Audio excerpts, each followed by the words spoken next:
Bon, la réunion du comité de conjoncture reçoit le rapport de Madame le vice-premier ministre et ministre de Plan sur l'évolution des agrégats, notamment la production, notamment les prix, notamment le taux de croissance, ainsi de suite, sur le plan international que au pays.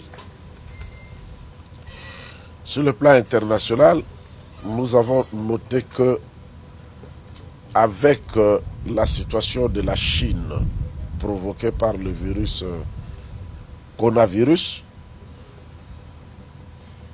le monde entier, comme surtout notre pays qui est en relation avec la Chine de manière significative, le monde connaîtra quand même quelques soubresauts, pas de moindre.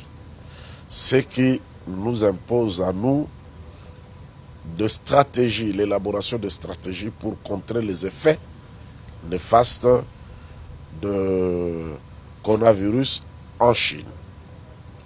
Sinon, sur le plan national, nous avons noté quand même quelques dépréciations de notre devise nationale par rapport au dollar américain. Cela a été souligné et l'attention du gouvernement sera attirée sur cette question ensemble avec la Banque centrale pour contenir cette évolution qui n'est pas bonne.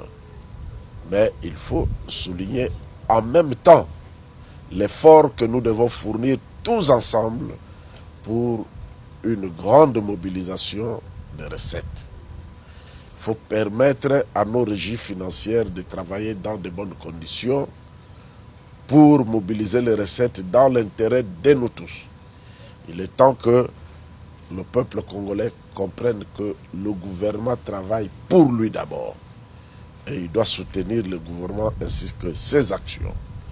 Ce n'est pas normal ce que nous sommes en train de voir dans des postes frontaliers, où on empêche à la douane de faire normalement son travail, où on empêche même aux autorités nationales, provinciales, d'inspecter leurs services qui sont aux frontières.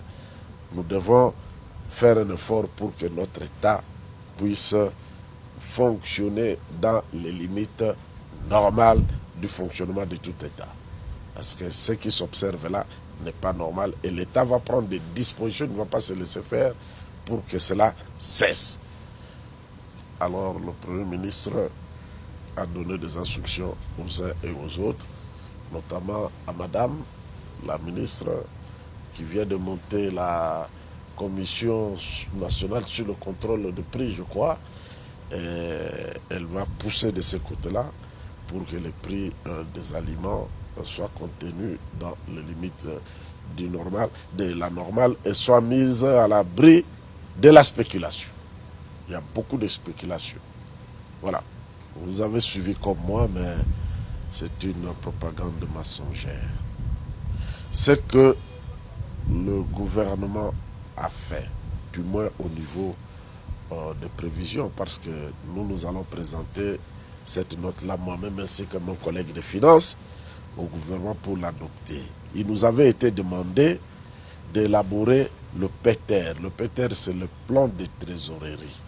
C'est un instrument de gestion des finances publiques. Les finances publiques ont pour cadre la loi budgétaire. La loi budgétaire ne peut être modifiée que par le Parlement. Nous sommes chargés de l'exécuter, de l'appliquer. Et c'est ce que nous sommes en train de faire. L'opinion doit savoir par ailleurs que le gouvernement, mieux la République démocratique du Congo, est en train de négocier un programme avec le Fonds monétaire international. Nous sommes en pré-programme. Et il y a des critères de performance que nous devons atteindre, réaliser. Notamment le financement monétaire zéro. Nous ne devons pas vivre par la planche à billets. Et notamment aussi que les réserves monétaires de la Banque centrale évoluent jusqu'à à une certaine hauteur. Ça impose de nous une discipline. Ça impose de nous de vivre sur la base caisse, de consommer ce qui est entré réellement dans la caisse. Alors le Péter, lui, dans le cadre du budget, il prévoit, c'est une projection, il prévoit que d'ici à fin mars, d'ici à fin avril, nous allons atteindre tel niveau de recettes pour que les dépenses soient contenues dans ce cadre-là. Ainsi, nous aurons atteint nos performances et signé finalement le contrat avec le Fonds monétaire international. Le budget n'est nullement modifié et nous n'avons pas le pouvoir de le faire. Voilà.